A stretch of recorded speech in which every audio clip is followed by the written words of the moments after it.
This build is absolutely broken. Today, we are here to talk about potentially the most lethal build in the game. Gyrfalcon's Hauberk on Void Hunter. I've been using this build since before Lightfall, and it's only gotten more deadly after release. If you want a build that keeps you alive, shreds through enemies, this is it. I'll start this off by saying that if you pay attention, you will have a build that gives you nearly infinite devour, overshield, volatile rounds, and invisibility. Yes, I just said 4 different buffs. It also gives intrinsic anti-overload and anti-barrier, so you deal with 2/3 of the champions without even trying to spec into it. This is probably the most complex build in the game, since there are literally 10 plus different effects all synergizing together, so you'll need to watch thoroughly to not miss a step. This is build crafting perfected. I'm going to explain every part of this build in detail, then I'll sum it all up to make sure you're following what I'm saying. I'll explain each ability and mod I'm using at different times, but if you wanted to copy the build, no worries, since at the end, I'll hover over everything I used all at once. The combination of Devour, Overshield, Invisibility, and Volatile rounds is absolutely ridiculously broken, and how often these effects are up is just so stupid. I don't want to waste your time, so let's keep it short and hop right into it. First off, let's start with the exotic Gyrfalcon's Hauberk. The exotic perk reads, your void weapons gain volatile rounds after you emerge from being invisible. This does exactly what it says. This alone makes you quite aggressive, since you gain a high amount of increased damage from volatile rounds. This is just the beginning of the madness, so let's hop into our subclass to explain more. First, we'll start with Vanishing Step. When you dodge, you become invisible. Simple enough. This means dodging will give you volatile rounds with Gyrfalcon's Hauberk. Next, we have Flawless Executioner, which is where the synergy begins.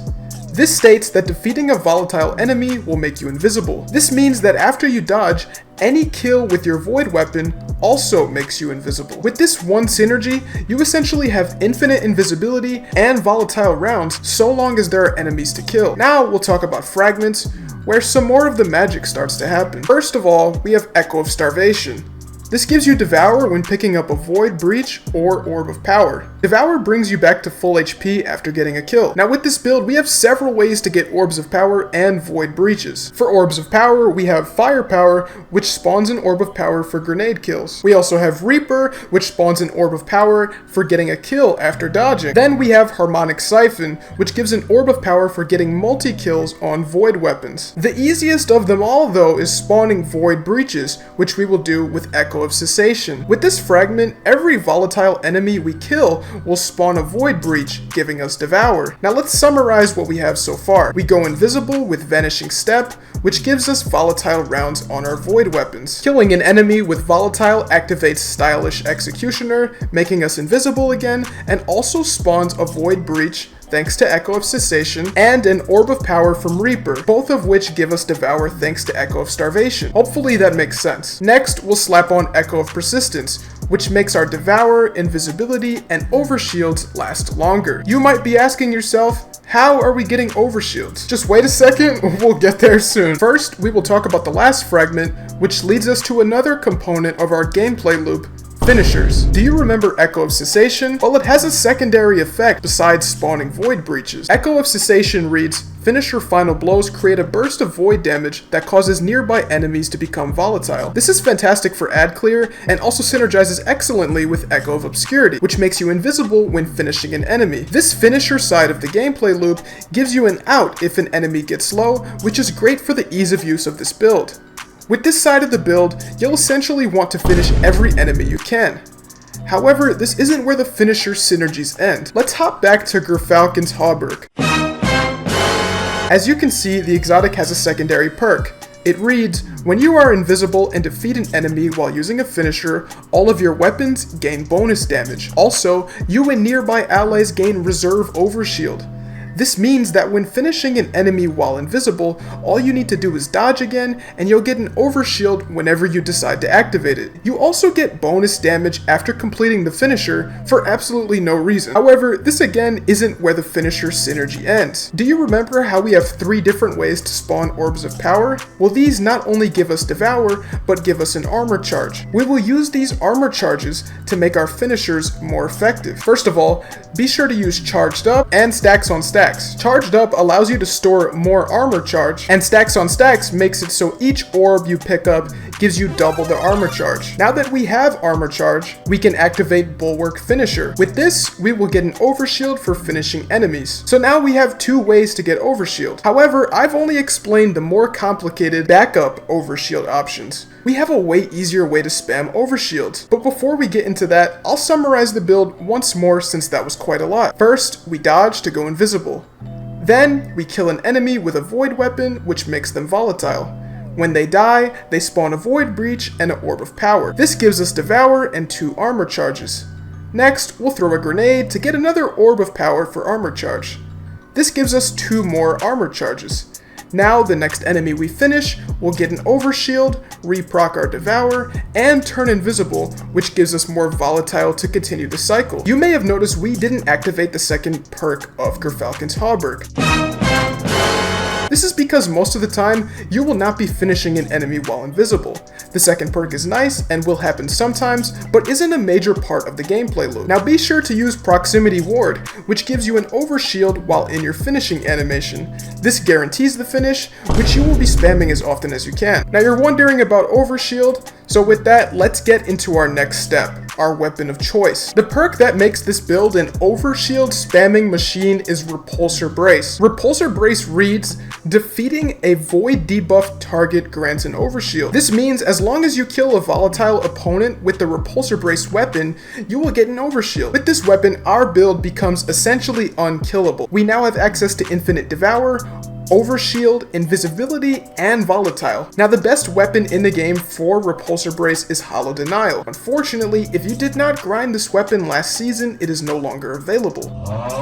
Thankfully, there are still a few options available. You can farm Unforgiven from the Duality Dungeon. The title will be available during Guardian Games, which should be up by the time this video releases. Finally, Commemoration is a void machine gun which drops from the final boss of the Deepstone Crypt raid. All 3 of these are excellent for Repulsor Brace spam that are still in the game. Now I'll give one final explanation of everything that's going on to make sure everyone understands, then I'll show every single ability and mod I'm using at once, since I want you guys to be able to easily copy what I have on. First, we go invisible by dodging. Next, we kill an enemy with our Repulsor Brace weapon. This gives us overshield, spawns a void breach, and an orb of power. Picking these up gives us devour. Next, we can literally just keep killing things with void weapons, which infinitely procs all 4 effects so long as there are enemies to kill. Before, I said to specifically try to get 3 armor charges to get your Bulwark Finisher off, but really, this will happen naturally, and with Repulsor Brace, you don't really need to think about anything at all. That's potentially the best part of the build. There is so much going on, but if you ignore them and stick to the principle of dodging, killing things with void weapons, and finishing everything you can, the build is already so powerful. All the extra effects, like the secondary exotic perk of Gyrfalcon's and Bulwark Finisher, will just naturally happen. There's really no need to be intentional about it. I just gave you the option in case you're the type of player that is really deterministic with your choices and really wants an interactive experience. Now that you understand the bulk of what makes this build work, I'll show the final add-ons pushing the strength even further, then I'll show everything we're using all at once so you can copy it. First of all, my exotic weapon of choice is Deterministic Chaos. You get this exotic machine gun halfway through the Lightfall campaign. It's very easy and there are plenty of YouTube videos out there explaining how to get it. The exotic perk of this machine gun causes weaken for every 4th bullet as well as volatile. Essentially, this machine gun just gives you another way to reproc your gameplay loop if you somehow mess it up. You'll want 100 resilience as a first priority to get that nice 30% damage reduction. Then 100 mobility if possible, since your dodge starts the gameplay loop. After that, You'll want as much discipline as possible for your grenade uptime. The only other mods I haven't mentioned are Special Ammo Finder and Void Scavenger, since I'm using Hollow Denial. If you aren't using Hollow Denial, make sure to throw on Heavy Ammo Finder for your deterministic chaos. Finally, I threw on Bolstering Detonation to my gauntlets to give me more dodge energy when causing damage with my grenades. This mod isn't the most useful, and you may want a Void Reloader, but it's a fine choice since your dodge starts the entire process. The weapon you use in your primary slot doesn't matter at all, so use whatever you want. You may need to throw an anti-unstoppable gun here depending on the activity you're doing, since the build naturally already deals with overloads and barriers. The final 3 parts of the build I didn't already mention are in the subclass. First, for our super, we'll be using Mobius Quiver, since it does insane damage. Now if you're in a raid or dungeon with good teammates outputting lots of damage, Deadfall is your best option. Our dodge will be Marksman, since it has the lower cooldown, and we don't need our melee much at all. Finally, our grenade will be Suppressor, since it stuns Overload champions. If your activity doesn't have Overload champions, switch to Vortex grenades. It is also worth mentioning that our Snare Bomb weakens enemies, which means if we kill them, it activates Flawless Executioner, also making us invisible and starting our loop. I'm sure by now you've seen how much synergy there is to this build. Now that you know how to use it properly, I'll go over everything we're running once more so you can copy it easily. We'll start with the subclass. For our super, Mobius Quiver. Our dodge is Marksman. Our grenade is Suppressor. Our aspects are Vanishing Step and Flawless Executioner. Our fragments are Echo of Persistence, Obscurity, Starvation, and Cessation. For our weapons, we are using Repulsor Brace on Hollow Denial and Deterministic Chaos. Your top row weapon does not matter, use whatever you want. Our exotic, of course, is Gyrfalcon's Hauberk. For your helmet, use Special Ammo Finder, Void Siphon, and Kinetic Siphon. For gauntlets, use Firepower and Bolstering Detonation. For chest, use Charged Up. For boots, use Void Scavenger and Stacks on Stacks. For your cloak, use Proximity Ward, Bulwark Finisher, and Reaper. And that's gonna be it, guys. Have fun with the build. If you found any value in this video, be sure to subscribe for more daily Destiny content. Only 2% of you are subscribed, and this is so sad. Either way, thanks for watching, and I'll see you tomorrow for the next Destiny 2 video. Peace, guys.